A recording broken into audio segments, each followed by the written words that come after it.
gentlemen, we're going to go ahead and start our program. I will mention, if you are chewing some food, we are going to ask you to stand in just a minute or two for the national anthem singing. But I just wanted to open up and just say welcome to our first inaugural State of the Veterans Chamber Luncheon.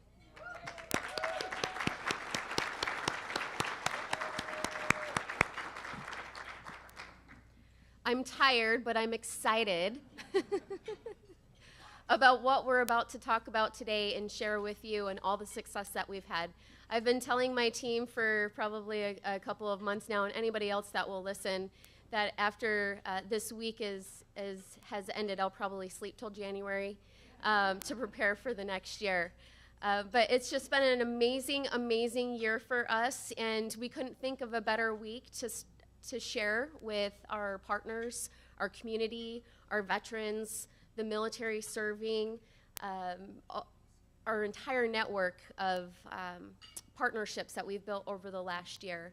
And so we have a packed schedule for you today. I am Mindy Anderson. I am the founder and the executive director of the Idaho Veterans Chamber of Commerce. Our co-founder, you may have met in the front at the registration desk, Yori De La Rosa, who is outside waiting for our panelists to come from our pitch competition this morning, running a little bit behind, and she wants to make sure they get to their seats okay. But we welcome you here today to our luncheon. At this time, we would like to open our luncheon with a time-honored military tradition of ceremonial events. Ladies and gentlemen, please rise for the singing of our national anthem by our workforce team lead and U.S. Air Force veteran, Lorelei Retzloff.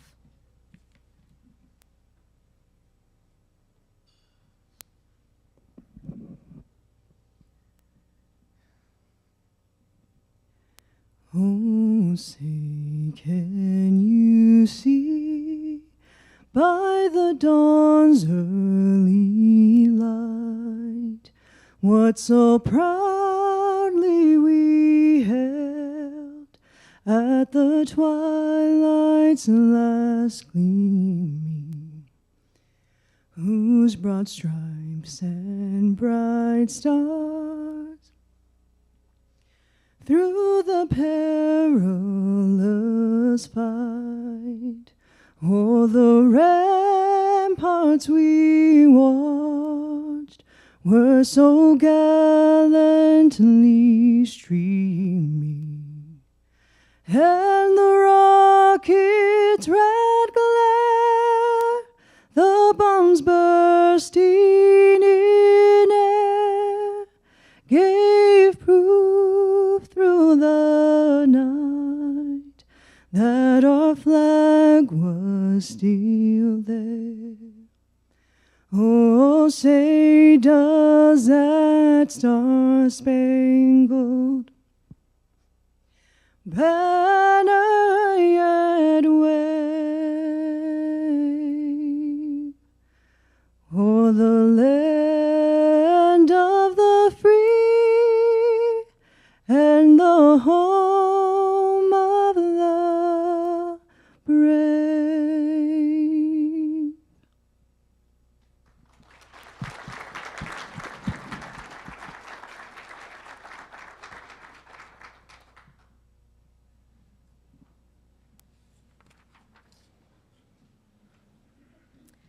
Thank you, Lorelei, for your beautiful rendition of the national anthem. Ladies and gentlemen, please be seated. Okay, all right, yeah, we're on a roll here. All right.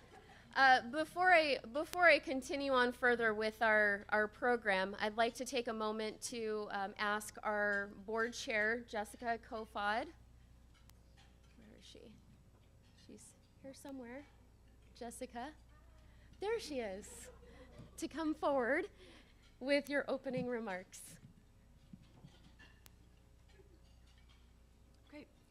Hello, everyone, and welcome to our inaugural luncheon. We are so thrilled that you're here, and we're really excited to share with you the work that we've been doing over the last year. We have a couple of the people that we've worked with here, and we're going to do some testimonials, and we're just really thrilled to share the work and then what lies ahead for us in 2023 and beyond. So Stay tuned. It's going to be a great ride. Thank you for being here.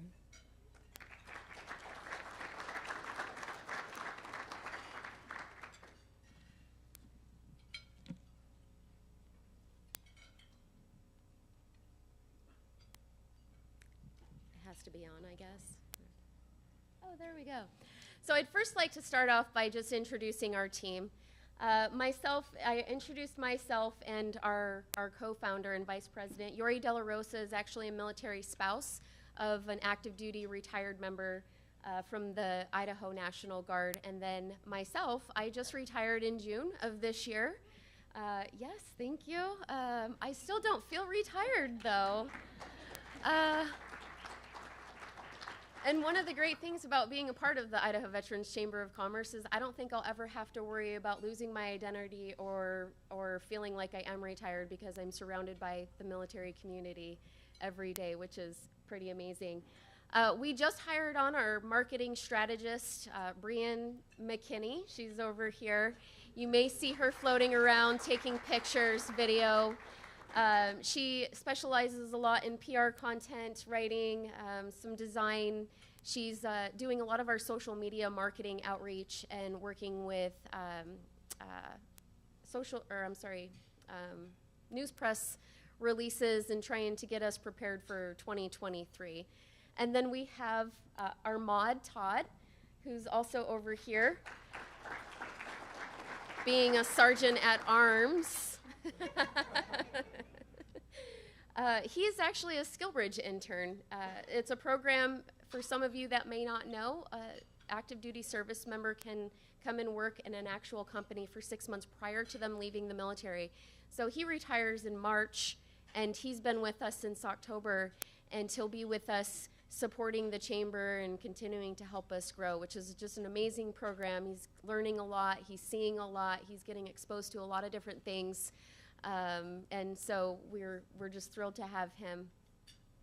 And then we also have Lorelei Rutzlaff, who came to us as a SkillBridge intern as well in the beginning of the year, and then she transitioned into a part-time position so she could continue to go to school and then also work part-time.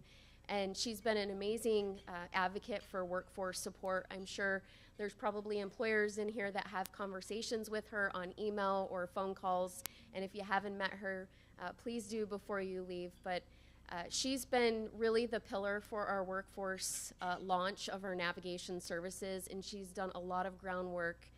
And so I just thank you enough. I can't thank you enough, Lorelei, for giving us a chance and really paving the way in the workforce space to lead to all the success that we're going to talk about today.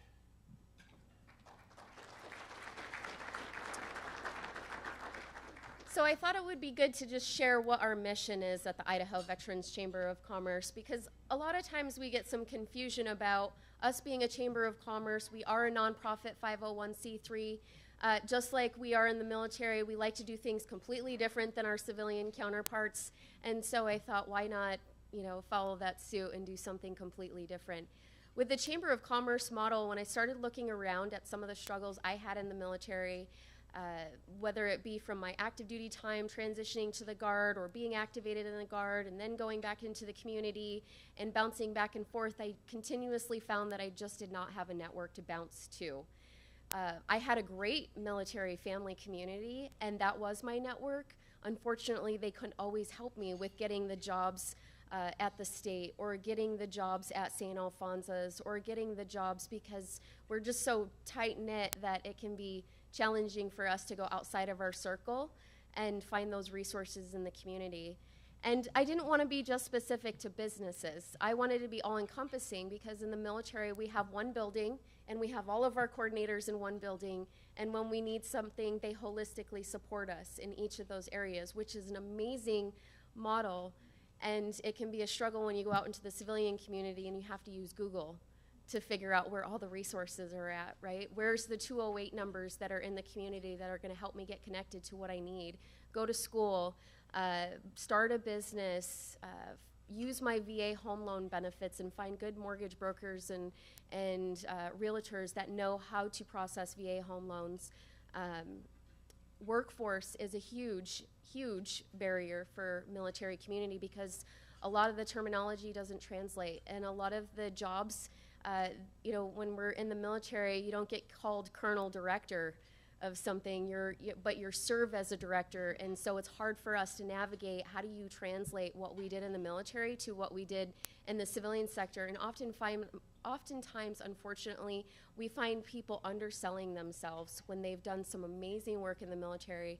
And so that was one pillar that we wanted to focus on. So we created this giant network this year because that's what we found was missing. That was the missing piece, is just creating this space for a network to come together that would bridge the gaps between the Idaho and the military community, and do that holistically with wraparound services, because we know that when somebody comes to us for employment, they may have financial struggles too as well, and that falls into family and wellness. Or they may want to go back to school while they're also finding a job, or they're trying to buy a house. I mean, there's just, it's never a one-size-fits-all, right? When we have one thing, there's usually other things that we may need that can help with that. And so really our vision has been over the last year, and what we've been focusing on this last year is first building the network, because we cannot connect the military community to a network that's non-existent. And so this last year has been building up that network to support the Idaho community, finding the military community, and vice versa, whenever they have needs in any of those navigation services. So this is our model. We are a navigation service. So when we say navigation, that means that we direct the military or the Idaho community to each other to get connected. We don't provide resources, we don't provide programs, we provide services. And so the navigation model is pretty simple, I think. When you see the Idaho community and the military community, how the navigation services right in the middle helps to get connected, right? So it can go both ways. We have employers reach out to us quite often. We want to hire veterans. How do we do that?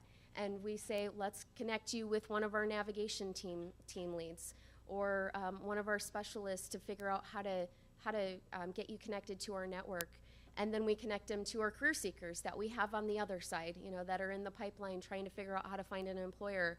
So we become, as my friend Wendy said the first time we talked about it, we become essentially a matchmaker, right? We're a matchmaker for an employer and a career seeker to find each other and get there a lot quicker than what they would be able to do with the needle in the haystack. In the workforce space is just very complex right now. There's a lot of moving parts, right? So this is just a high-level view. What we did this year was we were awarded a Workforce Innovation Training Fund grant from the Workforce Development Council that allowed for us to launch navigation services in the workforce.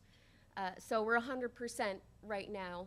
I worry that in 2023 we're going to outgrow what that looks like, because we are very busy in the workforce space. And it's a good problem to have, but for now we're good.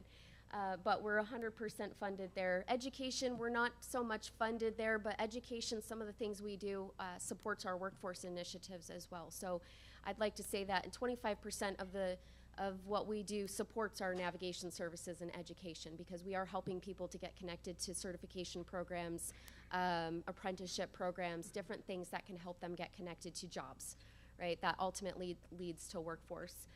Family and wellness hasn't really been launched. However, this is where our organizations do really well in the state of Idaho, the veteran service organizations, where they provide a lot of resources. And so we're still trying to figure out what we're going to do with this space, but we are doing it. It's just on a very small scale. And that is, I'll just give an example. Last week we had a spouse of a deployed Army soldier that was recommended to us from Gowan Fields, and she reached out to us and she said, something was wrong with my furnace. I called a furnace company and I asked them to come out and look at it, and they said it's going to cost $8,000 to replace, and there's CO2 leaking. I'm like, what? And they left, and that was a couple of days ago, and she said, my husband's gone. I don't want him to come back, and I spent $8,000, and now we're in debt for a furnace, and I don't really know the right questions to ask, or how to handle this.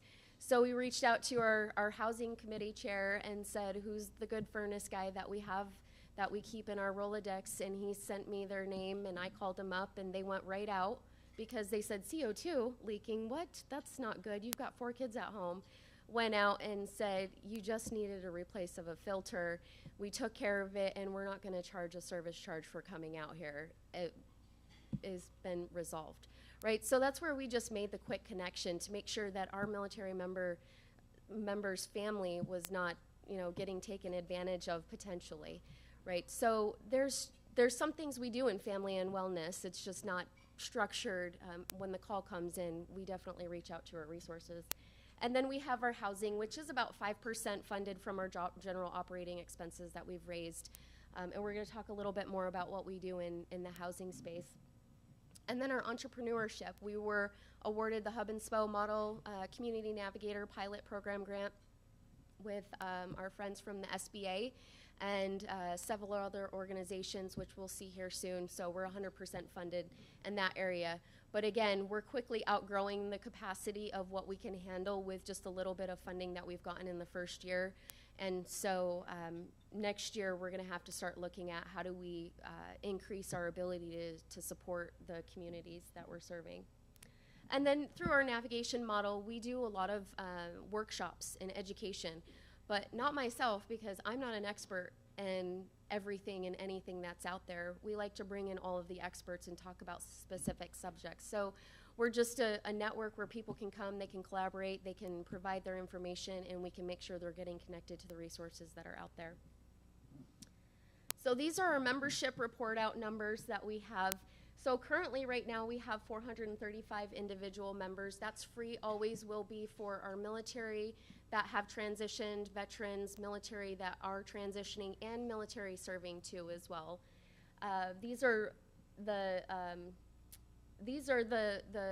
This is the membership that we provide free navigation services to as well. So their membership is always free with us, and their navigation services are always free, because we never want to charge the military community to be connected to an employer. We don't want to have to charge them for services that are provided by so many other organizations that are free, and we don't want it to be a barrier for them to join our organization either. As well. So we have 64 registered veteran resource organizations, and so there's this term of veteran service organization, and we would be considered a veteran service organization because the majority of our model is spent serving that community.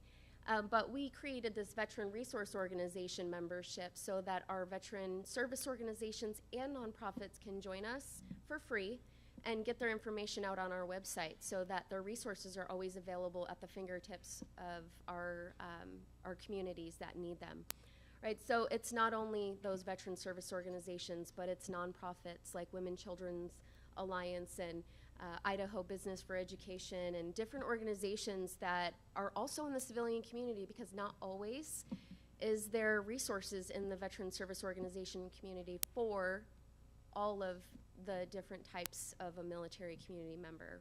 For example, spouses sometimes don't qualify for services, whether it be after they've come off of active duty or maybe while they're serving. There's still some gaps there. And so we have had in the past where military community has reached out and says, we can't provide this resource, but we do not want this person to not get the resource. They are much as part of our family as the member is. And we reached out to a nonprofit that's not a veteran service organization to get the resources to them. So it's really for the nonprofit space, so that we can make sure that the resources are available. We have our Veteran and Family Business Owner Network, which is comprised of 112 veteran business owners that have registered with us so far. And we're just getting started, really picking up on that too as well in the last couple of months. And we have our Veteran and Family Employer Network, which is through our Workforce Innovation Grant. That was actually one of the objectives, was to create this space where we could allow for our veteran and families to come to connect to employers at no cost. And so there are some programs out there, or some services that do require employers to pay, and we won't ever charge an employer for the service to be connected to the military community. Again, we don't want any barriers to that member finding employment. And then we have 89 community partners, which can range from business centers, to state agencies, to organizations that maybe provide services that can support. And then we have paid memberships, which is our sponsorship or community partnership memberships or subscriptions that we allow for people and companies and organizations to be able to pay for a membership that can help us to try to offset the costs of the free, because we have to look at sustainable funding in the future. Not that this category would provide that, but it certainly helps. And it also certainly helps with the restricted grants that we're on that don't fund certain things, right? So becoming a sponsor has helped us to be able to do the things holistically that we need to do to really fully launch and bridge the gaps between the funding that we received from the grant funding.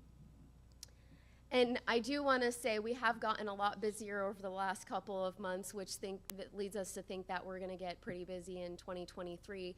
And it really has to do with Tribute Media. Lindsay Bowser from Tribute Media, who's here with us today, she's done a lot of groundwork, and she just really stepped in and said, I care about this mission, and you guys are doing amazing things, and this is really cool, and I just want to help, and how can we do that? So she helped us with HubSpot, our CRM, getting that all online, the painful exporting and importing of data, and then cleanup, and oh, it was so fun. And then she said, let's turn on automation, and I said, sure, let's do that. And now we're like, whoa, whoa, whoa, what happened there? Because we got very busy over the last couple of months. So it's smart people like her that can help us get to where we need to go a lot quicker through technology platforms and softwares. And I just wanted to pay a special tribute to Tribute Media for her support. But overall, we have 1,396 contacts in our database right now, whether it be a registered member or data we didn't quite get cleaned up good enough to be able to identify how they made it into our tracker that we had before, or website ads, want to stay in the know, connecting on, want to be added to the email communications list, whatever it may be. So, that's in a nutshell kind of how fast we've grown over the last year. And it really didn't start until probably, I would say, January, February timeframe for us. We've been launched since last year, but we really didn't start like boots on the ground, like actually doing the work until the beginning of this year. So this is just another part of our membership. We stood up steering committees across all navigation service lines because, again, we had to build the network last year. How are we going to do it, and how are we going to do it in a quick way that would bring people together so that we could get to the resources a lot quicker? So we stood up steering committees for all 5 navigation services, and then we put the invites out to the state agencies and the partners and the military installations and the Division of Veteran Services, Department of Veteran Affairs, pretty much anybody we thought really needed to be a part of the navigation services and help us steer it in the direction it needs to go. I think I know what the gaps are, but it's not just me that knows what the gaps are. There's so many people in the community that understand where the gaps are, and they can really help drive our organization further. So we have over 100 steering committee members that we meet with. We were meeting monthly, and we're now on a quarterly basis, which is awesome, which means that we're in a groove and we're doing what we need to do. But this is just an example of what our steering committees look like. So for the first time, all education institutes are on one call, and we're consistently talking about how do we support the military community so that they can come to Idaho and go to school in Idaho. And then we have workforce, which we have a lot of the state agency partners that are working together to just figure out, how do we tackle this problem, because we don't exactly know what the problems are. We just know that we need more collaboration, and so we have great partners that are working together to figure out how to solve this workforce issue that we have.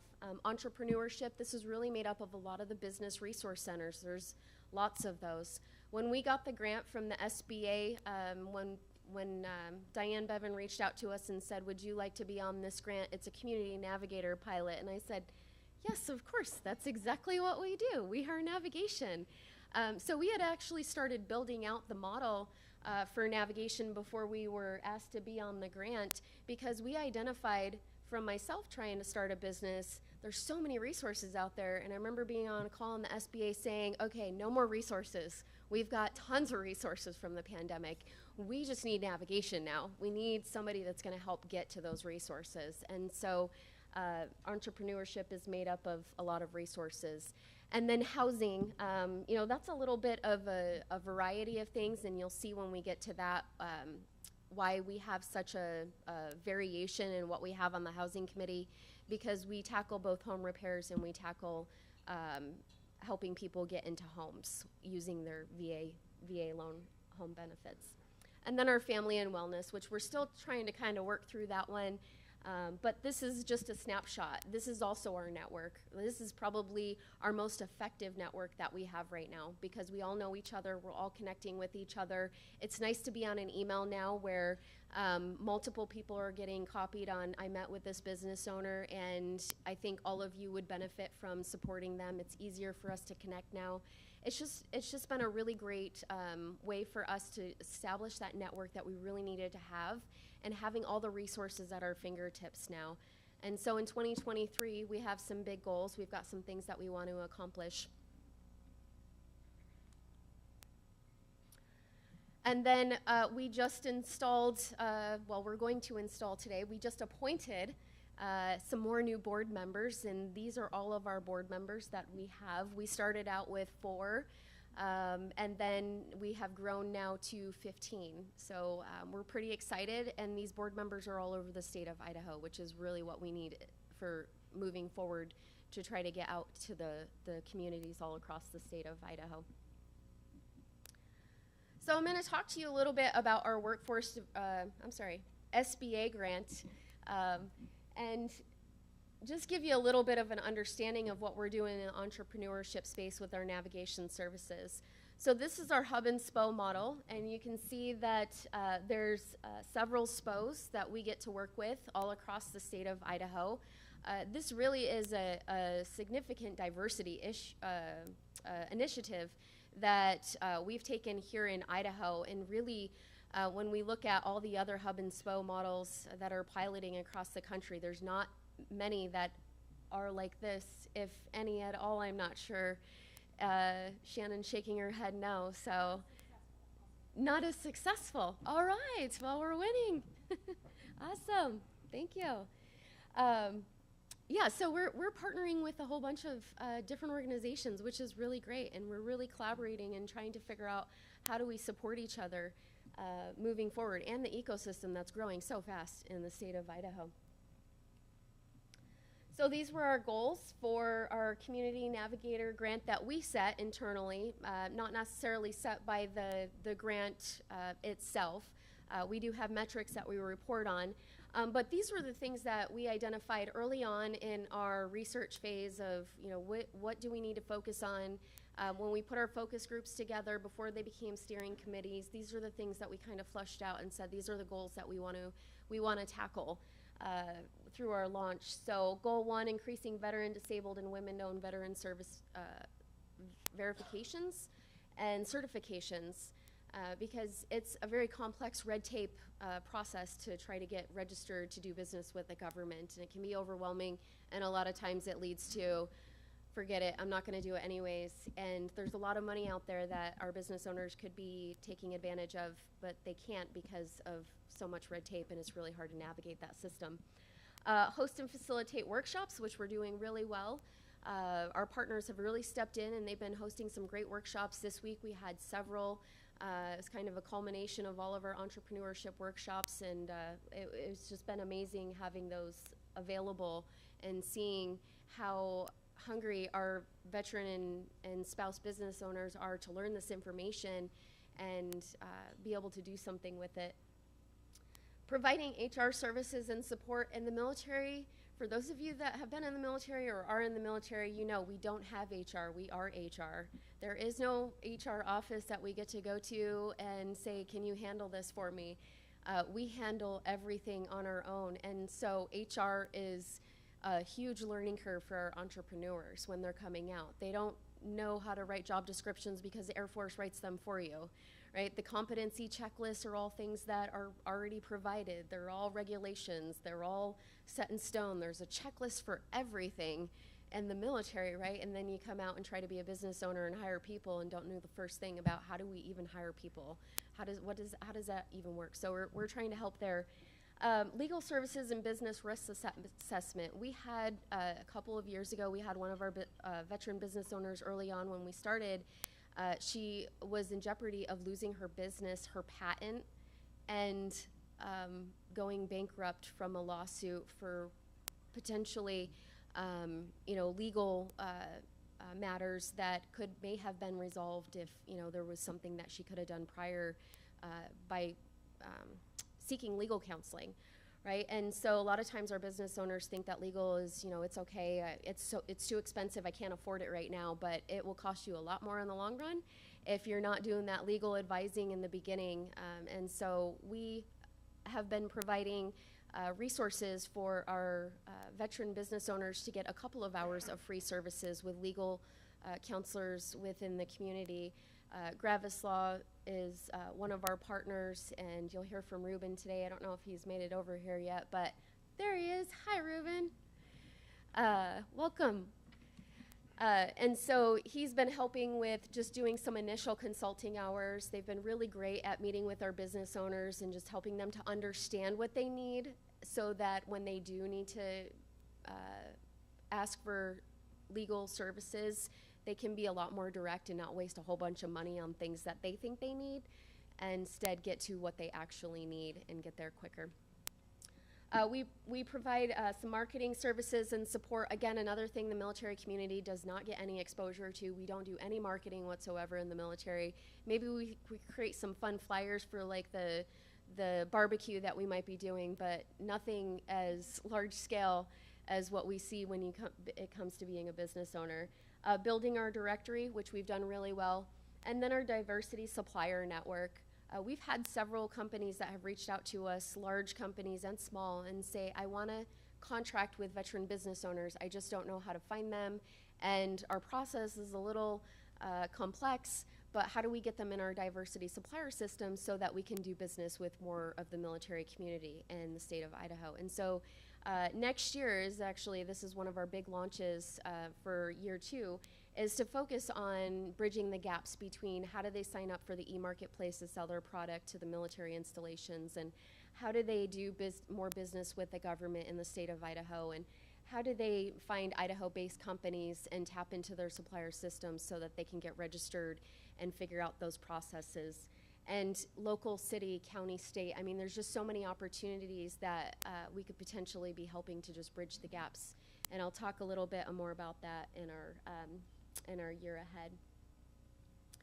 So with that, we're gonna turn, that's some of our updates. We have some more, but before we go on to our workforce, I would like to ask Shannon if you would come forward. We have, for the first year, we were able to get a proclamation from the governor from the state of Idaho, Governor Brad Little. We also were able to get a proclamation from the city of Mountain Home mayor and also the Boise mayor to declare and proclaim that this week be Veterans and Spouses Small Business Week in the state of Idaho. And so with that, yeah.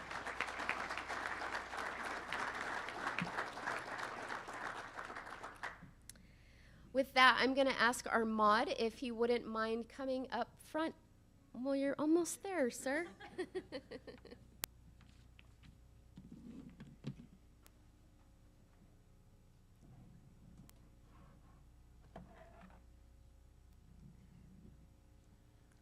Good afternoon. Whereas nearly 1 out of every 10 small businesses across the United States is veteran-owned, and whereas from Main Street storefronts to virtual high-tech startups that advance America, veteran-owned small businesses are a pillar of our economy and contribute to the foundation of our nation. And whereas veteran and spouse small business owners are resilient, disciplined, mission-oriented, thanks to their military service and commitment to serving our country and communities. And whereas when we resolve ourselves to strengthen our communities, we must empower and support the giants that veteran and spouse entrepreneurs are in our economy. And whereas Idaho Veteran and Spouse Small Business Week highlights the programs and services available to veteran and spouse entrepreneurs through so many resource partners at the state and federal level. And whereas the state of Idaho supports and joins in this national effort to help America's veterans and spouse-owned small businesses start, grow, and recover their businesses after a disaster and help our communities thrive, now, Governor of the State of Idaho do declare November 7 through 11, 2022 to be Veteran and Spouse Small Business Week in Idaho, and I encourage all Idahoans to join me in this special observance. Signed, Brad Little.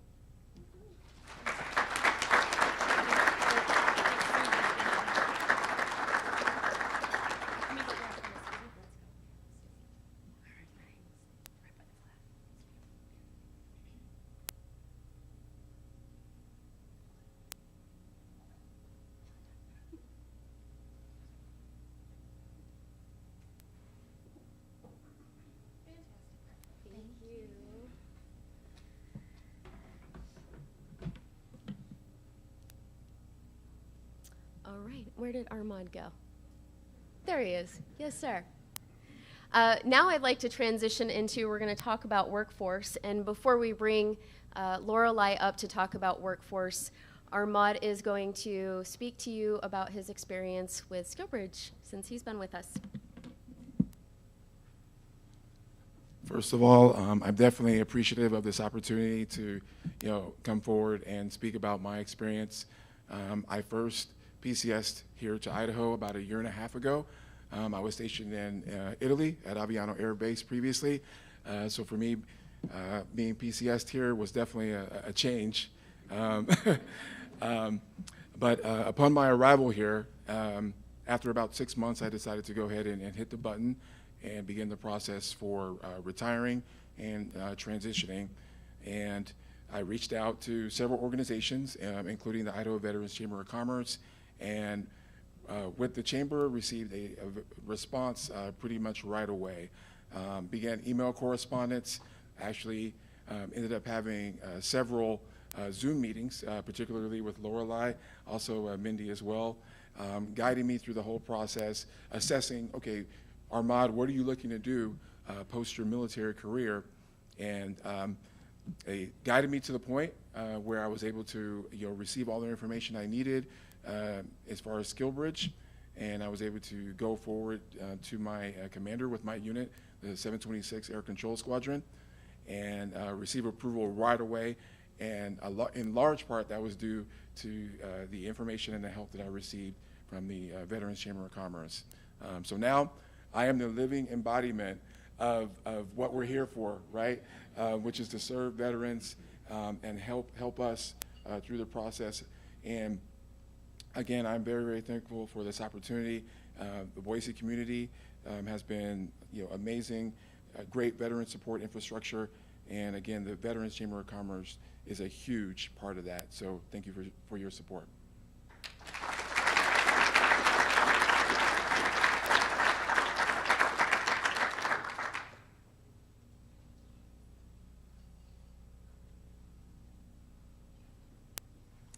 Thank you, Armand, and good afternoon, everyone. For the most part, I think I do know a few of you via Zoom. It's very weird seeing everyone in person. You have arms and legs. But my name is Lorelei Retzloff. As Mindy mentioned before, I was also a SkillBridge intern, and she said such kind words, and I just want to take a moment just to say that after I reached out to many organizations, the one that stood out the most to me was the Chamber because of that motto that we have on there, of together is better. And I couldn't have asked for not only a better boss, but a better team to be able to collaborate with and to really just embody what that means, being together is better, and just creating that space. So I've been very honored to be able to do that.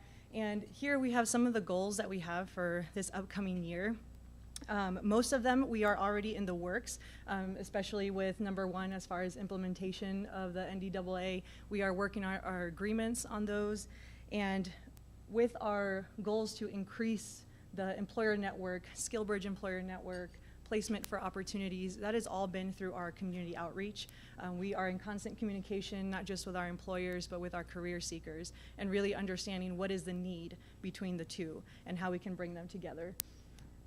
For our goal number 5, collaborating with apprenticeships statewide, we are trying to focus on creating a space for our veterans that are fitting all of the categories, whether they're differently body abled, guard members, active duty, they all have a specific need. Even though we're all military members, we want to target those specific needs in that space. Increasing workforce partnerships, we are actually currently working with PMI's local chapter here in Idaho, and our mod actually will be participating in the pilot program of what that mentorship program would be like. So that is just an example of one of the things that we're doing here locally in Idaho. And when it comes to community outreach and access, we are constantly out in the community through either job fairs or events, or for example, we were recently here at BSU just collaborating with other employers, but also with the Veteran Services Center at BSU. We are close-knit with them. We'll be there tomorrow, so shameless plug. If you want to come do a ruck walk with BSU, we will be there. And then also for our workshops. So education, training, awareness, our workshops are really the best place to reach to our, not only our career seekers when they're looking for different employers to work with, or the space that they would be greeted at as veterans, but those workshops that we have for our employer network, we are looking to do a spotlight for our employers where they can showcase what they have to offer for our veterans, and also what are their new initiatives that they have to gain more employers that are veterans. Oh, did I go on too fast? Was that it? Okay. This is too fancy for me. Okay. So our employer network, as many of you know, our Veteran and Family Employer Network is the first of its kind here in Idaho. And like I mentioned before, it's because of that collaboration space. I knew from the get-go of starting my internship that this was going to be a space where we didn't want to reinvent the wheel, we didn't want to provide any resources, we just wanted the veteran to know what resources were available and how employers can work together to not have to offer more than what they already do and work together to just get the veteran to that next step. So with our network, it is free to register. You are able to proudly display that veteran logo that we all seek out.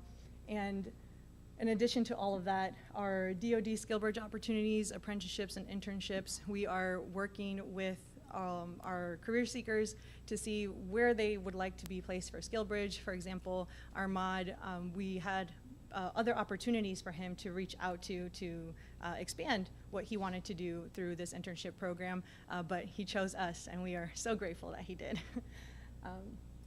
And of course, if you are not registered, which I think most of you are, that is our link in our workforce page. And I just want to briefly give a very high-level overview of our metrics. So far, this is our report out for our employer network. We have 96 in total. Community outreach, 182.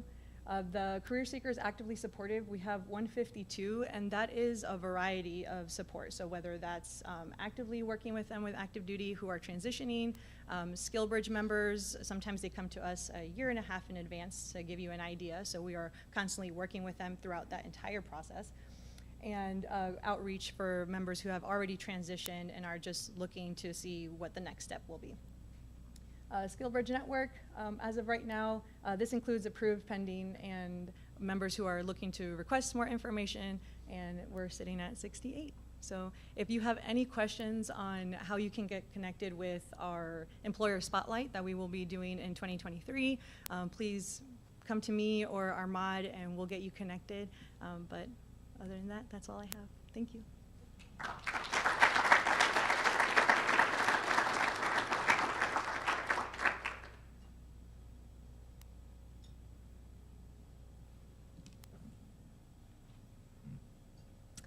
Okay, at this time, I would like to bring up Bob Goodwin from Wright Brothers Construction. They are actually one of they were one of our first employers that joined our network, and this just kind of gives you an idea of how we bridge the gaps. DoD is on a significant delay in getting employers processed and registered for the MOU to be in place. And so we had to get creative and figure out, we have all these military members that want to transition, they want to work in the civilian employer space.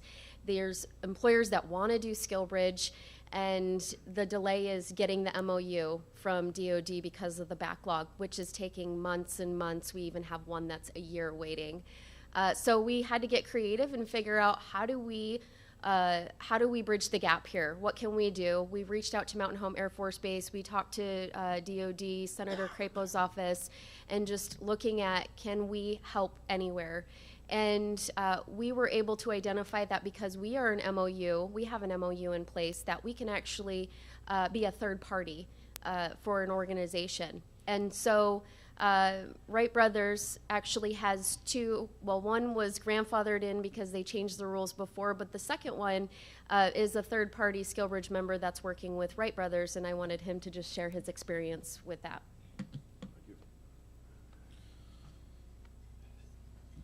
Yeah, we kind of fell into the SkillBridge program by accident. We were reached out to by a Master Sergeant out of Mountain Home Air Force Base who was retiring. We didn't realize that we were on some list on the internet somewhere. And he found our name and did a little research. He was actually a go-getter, put together his own entire training program based on an engineering firm out of Montana. He came to us, did his submission, we took him on board, and through the process, a little bit of background with the military. I was a military spouse, proudly. Understanding the transition of service members coming back from deployment or transitioning out of their service in retirement, that matrix is a tough one to bridge. Understanding how hard that is, the family dynamic impact, trying to work through the mindset, you know, you go and you get 20, 25 years into a career, you start seeing the light at the end of the tunnel and you're wanting a lazy boy and a lounge chair and a fishing pole, right? So trying to change that mindset when they come to us, or not necessarily change it for them, but to help them see further beyond, because they've got another 20 years of productivity, easy, right? So we try to enable them an opportunity to have a fulfilling career, give them an internship that provides them an understanding how their skill set that they've developed over their career in the military directly correlates to what it is that we do in private industry. Specifically to the first two guys that we've run through the SkillBridge program, they were both master sergeants on the flight line. So basically, they built jets, we build buildings. Then all it was a matter of connecting vocabulary, using their experience and their skill sets, and how it correlated to what it is that we do. Because I'm a little bit of an opportunist, took the advantage of utilizing their knowledge in the SkillBridge and transitioning periods and that to help us put together our SkillBridge program so that we're more efficient in reaching out to transitioning members of the military, whether they've done a single term or whether they're retiring. Because we're not opposed to guys that have been in for a short term or guys that have been completely out or completely fulfilled their career commitment. But with Mindy and her group and that providing that opportunity while we're waiting for our approval through the DoD, it's been a valuable resource, and we're greatly appreciative of them stepping up and making that connection for us and giving us the opportunity. Any employers in here that are looking to be a part of the SkillBridge program, definitely utilize them to bridge that gap until you get your approval. At Wright Brothers, we are so grateful for the service that our members provide, and being part of the Skill Bridge is just one small way that we can say thank you.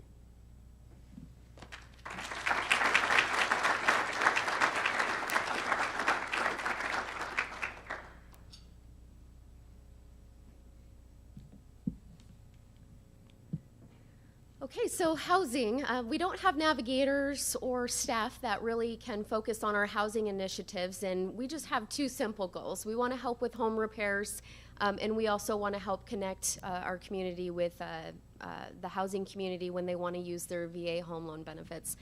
We took on two projects this year. One of them, we actually got to do a celebration of completion last night. So this is Randy's home. Randy's back there in the back in the corner. A Navy veteran that I met at a coffee shop a couple of years ago, at my friend's coffee shop that's since closed down from COVID. But we became friends and found that he needed some home repair. So we started looking at how do we want to approach navigation and home repairs, and we found that it was more of a collaboration space that we needed to create. So we brought in a whole bunch of contractors. They did a bunch of paneling work. This is actually a picture after all of the outside exterior work was done. That's why you see patches of different things, but the paneling was coming apart from the roof. The paneling down below was warped and needed some repairs. The windows needed some repairs. There was a lot of different miscellaneous work that needed to be repaired around the front of his home. And so we put together a team of people through our housing committee. We had 208 Cares, we had Cotner Building, we had a couple of other organizations that said, yeah, we'd love to help out, and they each kind of took a piece of what they needed to do to support the project. And so over the last year, because we all know how well the contracting world is working right now and you need somebody to come and do some work, over the last year, it's taken us a little bit of time. We've been working on his home.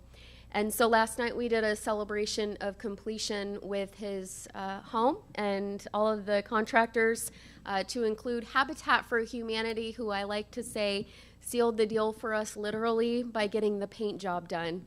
When we reached out to Randy and said, what color do you want your home? He said, navy blue and gold. I said, you got it. We went to Home Depot, we picked out the colors. The property manager said, you can't do gold, it's too bright.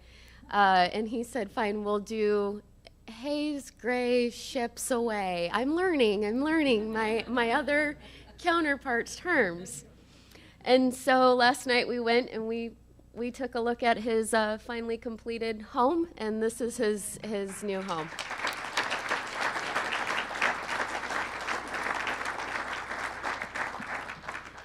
And I got to ring a Navy bell and to tell people that I was off. Is it offboarding? How do you say that? Yes. Thank you, Randy. Yeah, it was so much fun. We had a lot of volunteers that came out too to help out with the painting and everything. And quite honestly, I think the blue is a lot brighter than the gold, but it's fine. So these are just all the people that helped out with the project. Wright Brothers was actually one, and this is just kind of an example of how the Idaho community wants to support the military community. They just don't know how, or they're not asked. And so we reached out to Wright Brothers because the home needed gutters, and they said, Mandy, I don't know if you know a good gutter company, but I try to lean on my network, because if they say somebody's great, then that's how networking works. And she said, here's our company and send us the bill. And so they covered, we didn't even have to ask in that case. It was just, and we get that all the time. It's just a matter of asking people and they want to help. So it's been a great collaboration. But we do have a goal number 3, and I'm going to bring up one of our board members, and he's also our Housing Steering Committee Chair, Lucas O'Neill, to talk about what 2023 looks like for our Housing Committee. All right, so I wasn't expecting to talk today. She kind of surprised me with that. So I was expecting to stand up here and just, do my thing while she announced this. But she talked about our 2 goals, obviously getting the myths of the VA home loan debunked and then taking care of home repairs. I'm super excited about this one because it's kind of personal, near and dear to me.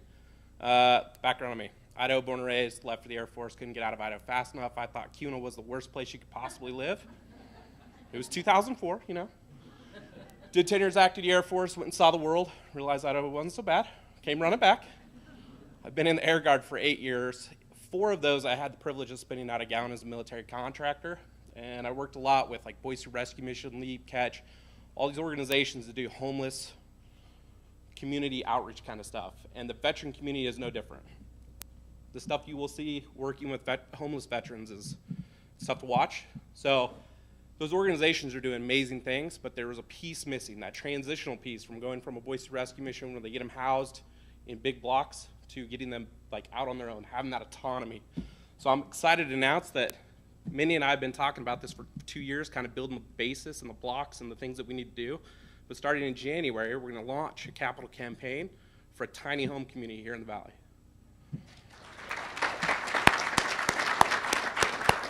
So you guys, if you do know me, awesome. If you don't know me, you're about to know me, because I'm going to get really vocal. I'm going to get really loud about the VA home loan over 2023. I'm going to get really loud about this tiny home community because, again, it's something that has been on my heart since I was a military contractor starting in 2015. So if we haven't had the opportunity to meet, I'll be connecting with you because I love to network, and that's how we accomplish stuff. So I appreciate everybody coming today. Mindy has done incredible things with the chamber, and I'm excited to see where she goes from here. And I'm excited to take the housing committee chair position to support her in that. So thank you, everybody.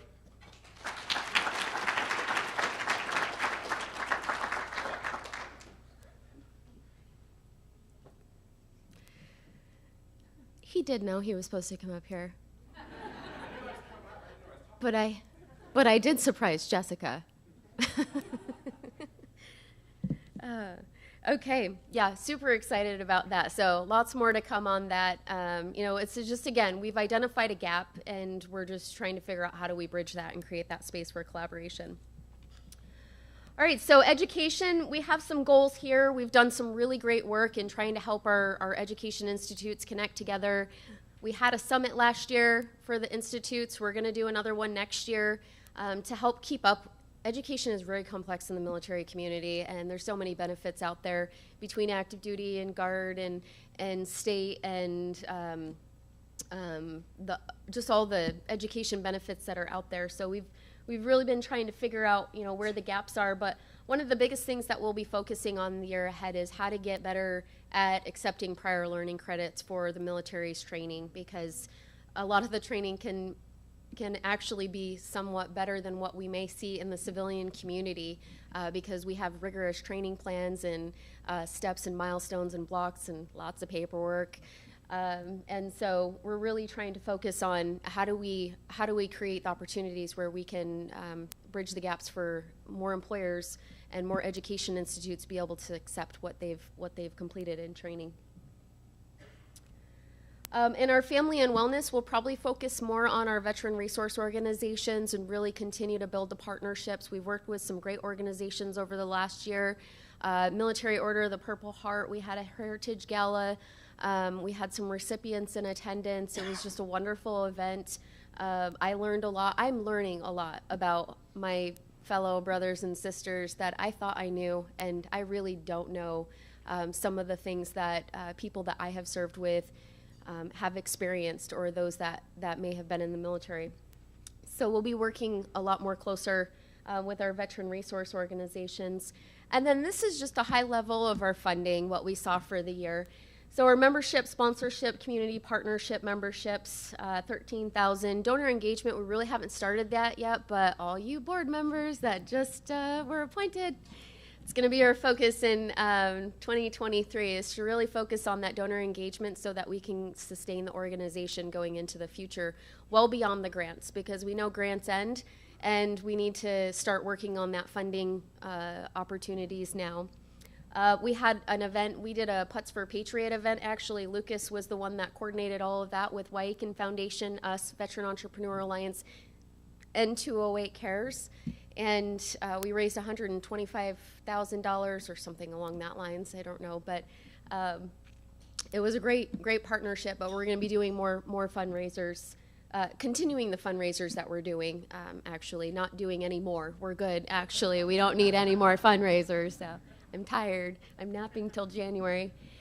We have a couple of campaigns that we do throughout the year. Avenues for Hope this year is going to be in December, and that's going to be focused on our capital campaign for the Tiny Homes Community Project.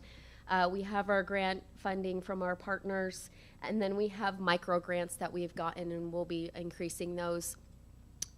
My friend Maureen, who is retired lieutenant colonel from the Army, she's going to be supporting us. She retired, like officially retired.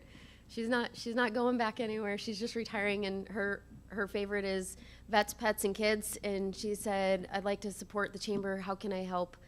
And I said, "I need help grant writing, because it takes a lot of work to do grant writing." And so she's going to be helping us this year. We're really excited to have her support there. So the foundation has been built. It truly has. You can see from the numbers and all of the things that we're working on and we're doing.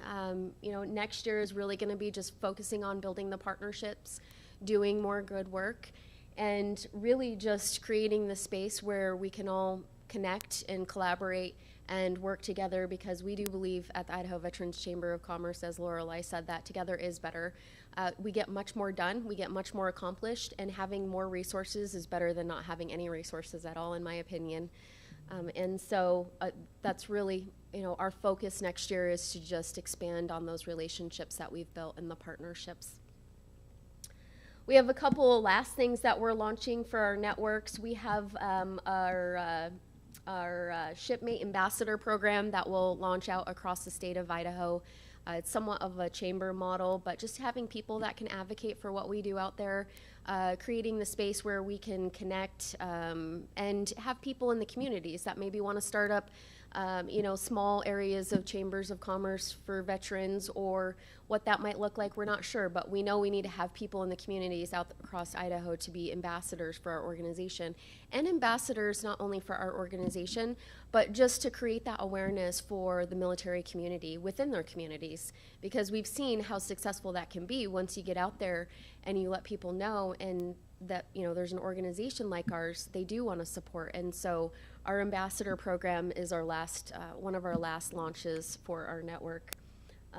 And then our mentorship network, our Battle Buddy mentorship. This is going to be both for veteran business owners that are seasoned to help other veteran business owners that are just starting up, to help them with starting their business, growing, federal contracting. I know, where's Justin? Justin's here. He reached out. He does really well with government contracting, and he said, "Hey, I'd love to help a startup business grow their company by getting connected to being a subcontractor with us, and then I can help mentor or help them understand how that process works." So there's a lot of opportunity in our communities across both our workforce and our entrepreneurship, and then our diversity supplier network, which we talked about a little bit more in detail earlier. We already have people in these networks. We're just kind of formalizing it so that we can create that network. So it's more of a seamless transition, because right now it's pretty much me knowing who can connect with who, and we want to be able to get better at that. And so we've established a couple of networks within our organization to do that.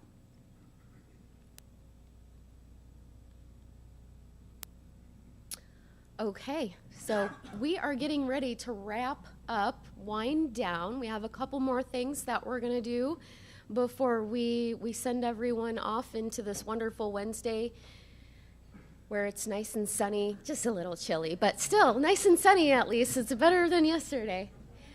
So this morning we had the wonderful pleasure of doing a veteran or spouse for the first time ever. Veteran or spouse business pitch competition. So there are lots of business pitch competitions that happen across the state, and they're great, but our organization wants to focus on creating a laser focus on the veteran community, having events that are specific to just the veteran community, also partnering with other organizations too, but it's important for us to have our own space, I feel, within the veteran and spouse community. And so this morning we had our very first business pitch competition. It was chaired by our friend Ruben Ortega from Gravis Law, and then he so wonderfully helped us to recruit a couple of other panel members. We have Marlene Myers, Vice President of JP Morgan Chase and Company Commercial Banking. We have Kevin Lawhorn, partner of First Alta Management, and Gina Basir, Vice President, SBA Loan Officer with Columbia Bank. So they were over at Gravis Law this morning, and we're going to announce the winners here in just a minute. Our pitchers for the business this morning, business competition this morning, is Eric Stevenson from Fireside Pine. They provide clothing and apparel. Casey Richardson from Safe Soft. He is developing an app, and it's super secret squirrel stuff, so I can't really tell you much more than that, or else I already signed an NDA. Kim Askey, military spouse. She is with Kim Askey. She started the company Kim Askey Coaching, Health, and Wellness. And then we have Zach Adams. He is with Pitch Aeronautics. He is working on drone technology. Nope, that's the next slide. So with that, I'm going to ask Ruben Ortega to come up forward and announce our winners. Even I don't know who our winners are yet because I've been so busy doing all of this fun stuff. Well, first off, I think we need to give Mindy a round of applause for putting all this together, right?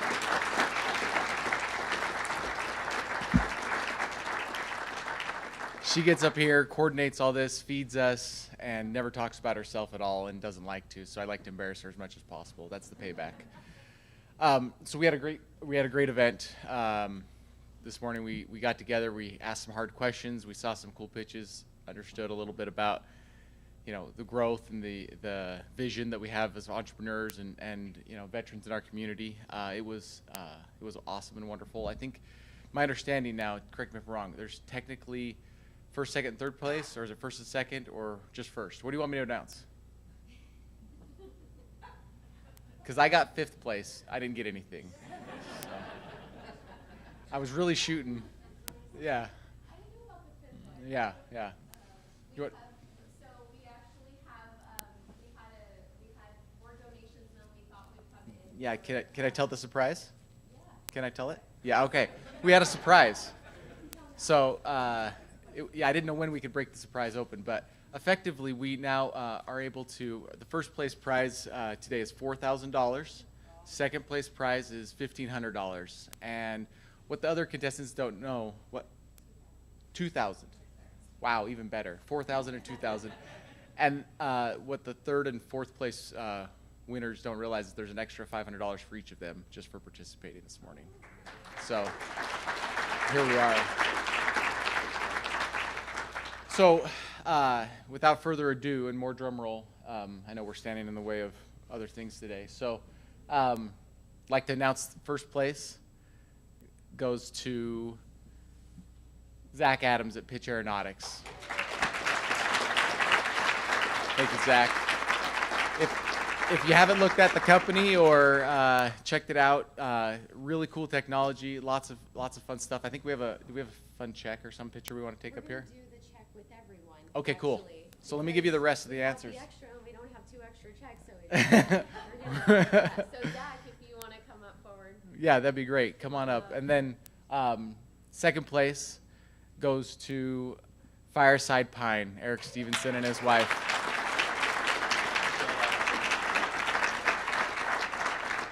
And then third place goes to Kim Askey of Kim Askey Coaching. And Safe Soft comes in fourth. Casey, come on up. We're going to get a big picture of everyone. These guys are amazing. I want you to check out their companies. Give them some love on social media. Nothing does better for startups than if everyone in this room could simply just go like and subscribe to their stuff. It'll multiply and be awesome for them. So let's do it. And okay. Can I ask the other panel members to come up forward too as well? Gina, Marlene, Kevin. And maybe we can come over here. Yeah, let's do it. Podium. Does it roll away? Yeah. I think it rolls. Yeah, we can do it that way. So we just put the total on the check because we didn't have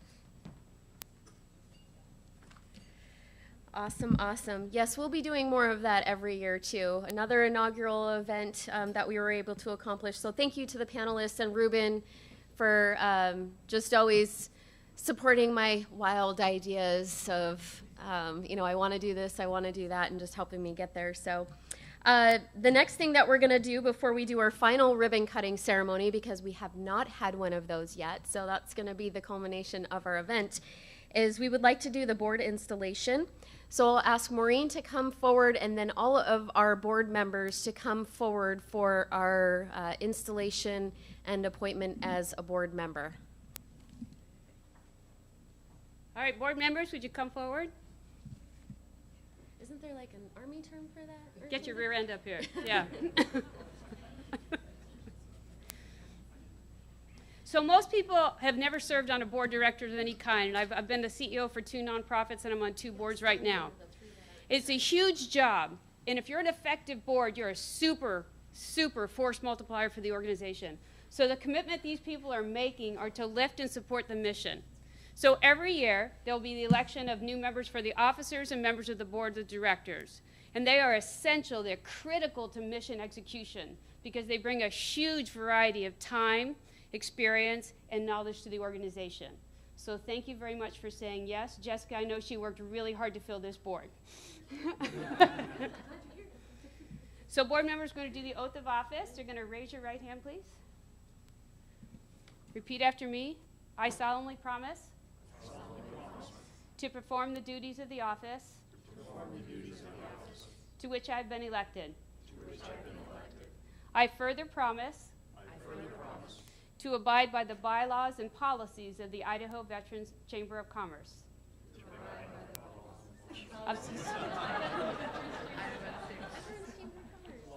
Okay, I'll make a bigger pause here. I promise to faithfully execute the duties of a board member and behave in a manner that reflects well upon the organization. Put your right hand down. Congratulations.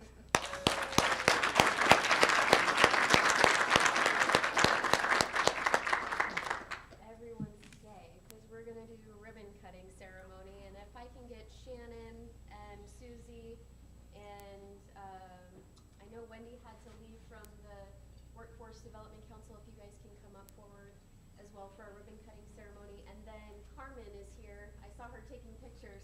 Carmen, if you wouldn't mind coming up here and representing the the workforce side of things, that would be wonderful. And we chose purple because purple is the color of joint forces. And in the military, it means that all services come together to support each other, and it's not going to be long enough, so we might have to.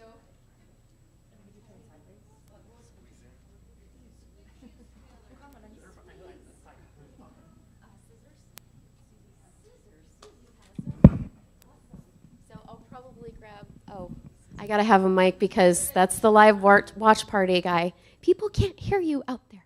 Okay. All right, well, I can't hold a mic in. Yori, are you coming up here? Come on, Yori.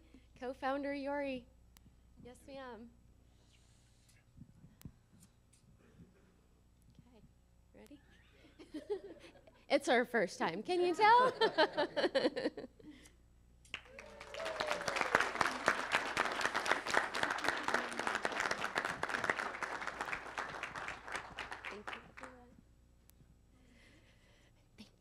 I know that was kind of on the spot there, but closest thing to Wendy, our friend Carmen. All right. The moment I've been waiting for, 1 o'clock, the conclusion. That's a little past 1 o'clock, I'm sorry. Only 5 minutes though. So we're doing okay. So one thing I wanted to mention, don't forget to take your cookies with you that you have. Right, because we got them specially made for you by one of our veteran business owners. She is just starting off her business. She's actually currently still serving in the military down at Mountain Home Air Force Base. they're delicious, but I told her, don't bring the big, huge ones. They take like 4 days to eat. She brought me a whole box when we met, and they got, I felt like I was eating cookies for breakfast, lunch, and dinner. Not a problem for me, but yes, the pants, yes. So yes, please make sure you take your cookies home. If you don't want your cookies, give them to somebody else because they are delicious, I promise you. The last thing that I will say is this year has been really busy, and I know I kidded earlier about sleeping until January, but when I started the Idaho Veterans Chamber of Commerce, I had no idea the gaps that we would be filling. I just had personal experience of what I thought gaps were, and it wasn't until we brought the community together that we identified much more of what we could do. We don't want to be a duplication in anybody's resources. We don't want to be an organization that has to compete, right, for other opportunities. We want to be an organization that can get our military and our Idaho communities connected so that they can support each other, and ultimately so that we can all prosper under one flag in the state of Idaho.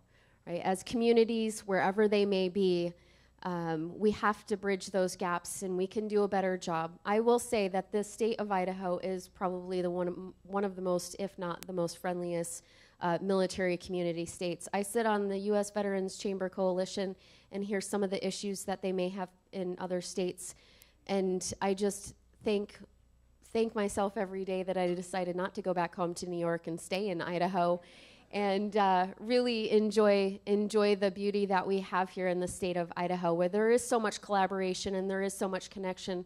There's so many people in this room that have been a part of our journey, and I don't even know that words could even say how thankful and grateful I am for everybody just really supporting us and standing behind us on this journey. We know that the Idaho Veterans Chamber of Commerce is better together. And we look forward to furthering our partnerships in 2023. And with that, thank you for coming. We really appreciate your support, and we'll see you around the network.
Thank you.